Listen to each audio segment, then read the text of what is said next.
ለሙስሊሙ እንደምህቶቼ እንደው አንድ ጥያቄ አለች። ጥያቄው ምንድነው?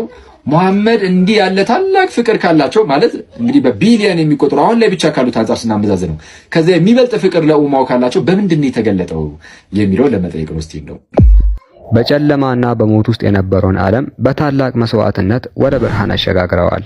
አዎ የሰው ልጅ የእጁን ሥራ አምላኩ አድርጎ ከመያዝ ሕያው ወደ ሆነው ወደ አብርሃም አምላክ እንዲመለስ አድርገዋል። በዚህም እውነተኛውን ሃይማኖት እናውቅ ዘንድ ብቻቸውን ሆነው ከሕዝብ ጋር በመጋፈጥ ይህንን ከጸጋዎች ሁሉ ታላቅ ከፍቅርም በላይ የሆነውን እስልምናን አስረክበውናል። በዚያን ጊዜ የቁረይሽ ባለስልጣናት ሰዎች ወደ እስልምና መጉረፋቸውን በተመለከቱ ጊዜ ቀጥታ ወደ ነቢዩ በመምጣት እንዲህ አሉት፣ ሙሐመድ ሆይ የአባቶቻችንን ሃይማኖት እያስካድክ ነው። ምናልባት ነብይ ነኝ የምትለው ገንዘብ ፈልገህ ከሆነ ከማንም በላይ ሀብታም እስክትሆን ድረስ ንብረት እንሰጣለን፣ ወይም ስልጣንን ፈልገህ ከሆነ በላያችን ንጉሥ አድርገን እንሾማሃለን። አንተ ባሌለህበት ምንም ነገር አንወስንም። ክብርን ፈልገህ ከሆነ ከተከበሩት ተርታ ትሆን ዘንድ እንፈቅዳለን። ምናልባት ደግሞ ሴት ፈልገህ ከሆነ በዙሪያችን ካለች እጅግ ቆንጆ የሆነችውን ፈልገን እንሰጣሃለን። ብቻ ይህንን አምላክ አንድ ነው የምትለውን ትምህርት አቁምልን ብለው ይጠይቁታል። በዚህን ጊዜ እርሳቸው ለዓለማዊው ጌጥ ቅንጣት የሚጨነቁ አልነበሩምና ይህንን ወርቃማ ዕድል ውድቅ በማድረግ በአቋማቸው ለዘለዓለም ጸንተዋል። ሀብታም ከመሆን ይልቅ ድህነትን፣ ንጉሥ ከመሆን ይልቅ ባርነትን የመረጡት ለኛ ካላቸው እውነተኛ ፍቅር እንጂ ለሌላ ለምንም አልነበረም።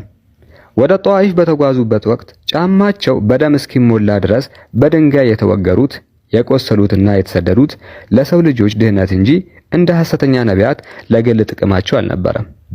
ያ ቢሆን ኖሮማ አስቀድመን ያየነውን እነዚያን ዕድሎች ባላሳለፉ ነበር። የነገ ተስፋ ያልነበረው የሰው ልጅ የሕይወቱን ዓላማ እንዲያቅ ከማረጋቸው ባሻገር በምድራዊ ሕይወትም ስኬታማ ኑሮ እንድንኖር ምክንያት ሆነዋል። ሁላችንም እንደምናውቀው አስቀድሞ በነበረው የጅህልና ሥርዓት ሴት ልጅ ከነ ሕይወቷ ትቀበራለች። በወላጆቿ ንብረት ላይም መብት የላትም። የዚያን ጊዜ ከእርሳቸው በስተቀር ለእርሷ ዘብ የሚቆም አንድም ሰው የለም።